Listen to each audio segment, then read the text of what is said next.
ас үйінде мен бәрін білемін деп ойлайсың ба? Онда мына әр ас үйде болатын 10 нәрсені ағылшынша атай аласың ба? Тексерейік. Осыны не дейсің?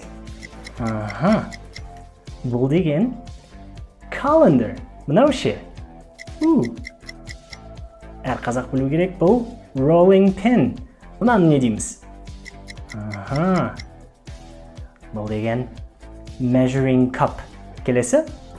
Менің қолымда бұл деген ladle. Мынаны не дейсіз? Салат жасағанда керек, бұл деген grater. Және келесі? Қолымызды қорғайды, бұл oven mitts. Келесі?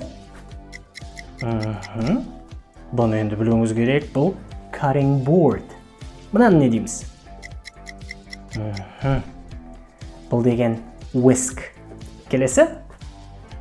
Күнделікті қолданамыз, бұл frying pan. Және соңғысы SpongeBob'тың құрдасы, бұл деген spatula.